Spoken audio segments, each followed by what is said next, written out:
right? When we hear the anti-immigrant rhetoric from some of our politicians right here in Oklahoma and also people at large, we see that they talk as if these people are evil and corrupt and somehow cheating and stealing. Somehow it's become lost that these are mothers and fathers and daughters and sons, fellow human beings trying to make it in the world because they get dehumanized. Most are honest and hardworking, caring and contributing. Coretta Scott King, the wife of Martin Luther King Jr., once said, "Homophobia is like racism and anti-Semitism and other forms of bigotry in that it seeks to dehumanize a large group of people, to deny their humanity and their dignity and their personhood." And Coretta Scott King knows something about this subject. When this happens, it's important for those of us in the majority in the community to stand up unambiguously with those who are vulnerable and voiceless and victimized. So one answer to the question of who should I love is that we must love those who are persecuted in the name of God and in the name of any ideology. For no law and no religion is more important than a human life.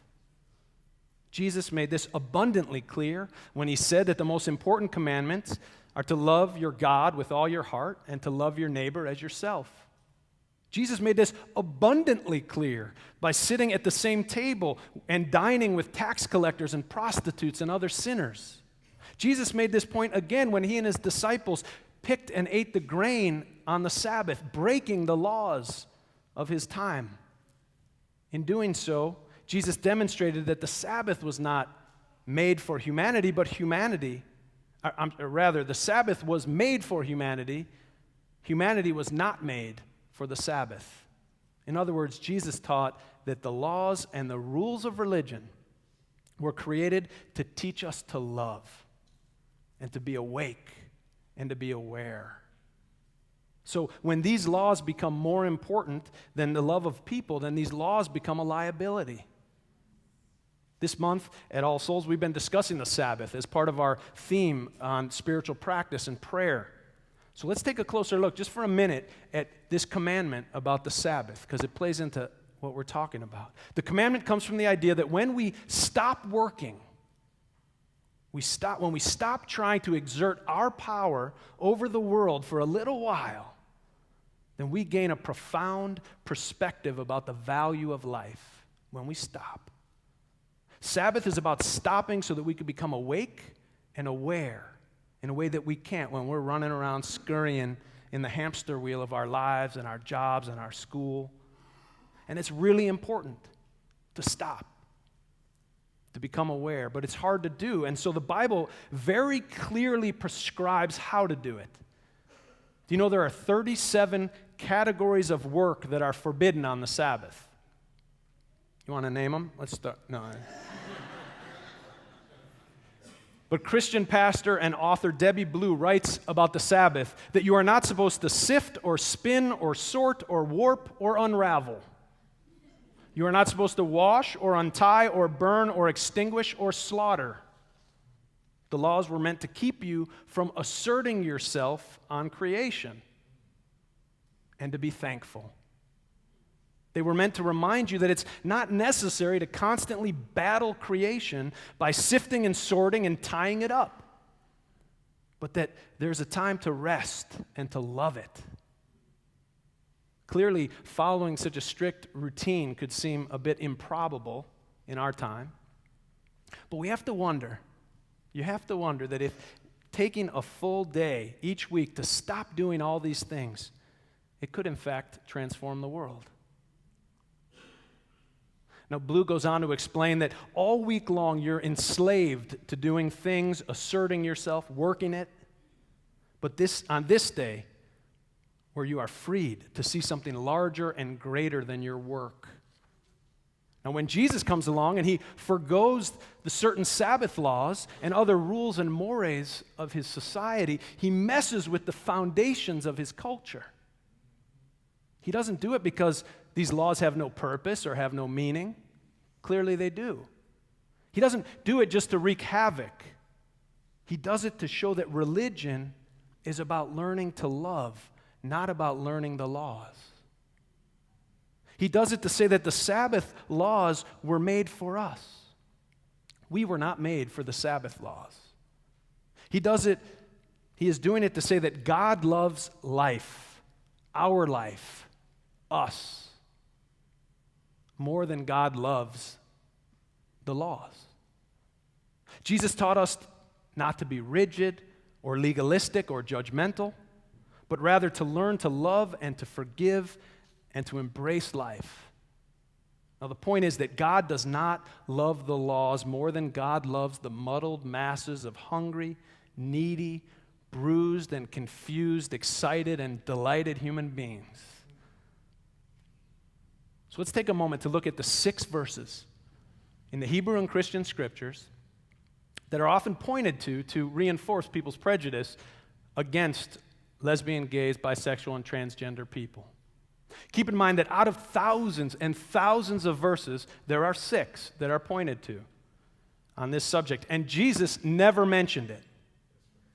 Now, if being gay was so bad as to undermine families and society, you would think that Jesus would mention it. Let's look at where it is mentioned. 2 of the 4 verses that are in the Hebrew Scriptures come from the book of Leviticus, chapter 18, verse 22, and chapter 20, verse 13. Now, in this book, there are many laws and many things that are considered an abomination, including eating shellfish and pork. But Christians do not follow the laws of Leviticus. In the book of Acts, especially in chapter 15, it explains that Gentiles are not required to follow these laws. If they were, they'd be eating kosher and keeping the Sabbath. That would mean not eating bacon or pork ribs. It would also mean allowing polygamy. Since Christians do not follow the laws of Leviticus, it's unfair and it's unreasonable for them to ask gay people to follow the laws of Leviticus.